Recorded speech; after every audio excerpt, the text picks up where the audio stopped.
ఒకేసారి చంపవలయునని నిశ్చయించి ఓ ఖడ్గమును సంపాదించి సమయము కొరకు నిరీక్షించుచుండెను.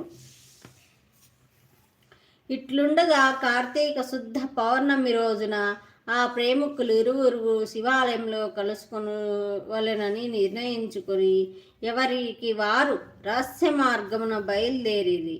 ఈ సంగతి నెటులను పసిగట్టిన బ్రాహ్మణుడు అంతకు ముందే కత్తితో సహా బయలుదేరి గర్భగుడిలో దాగి ఉండెను. ఆ కాముకులిద్దరిను గుడిలో కలుసుకొని గాఢన మొనర్చుకొని సమయంన చీకటిగా ఉన్నదని దీపముండిన బాగుండు కదా అని రాజకుమారుడనగా ఆమె తన పైట చెంగును చించి అక్కడున్న ఆ ముద్ర ప్రమిదలో ముంచి దీపం వెలిగించెను. తర్వాత వారిరువురు మహానందములో రతి క్రీడలు సలుపుటకు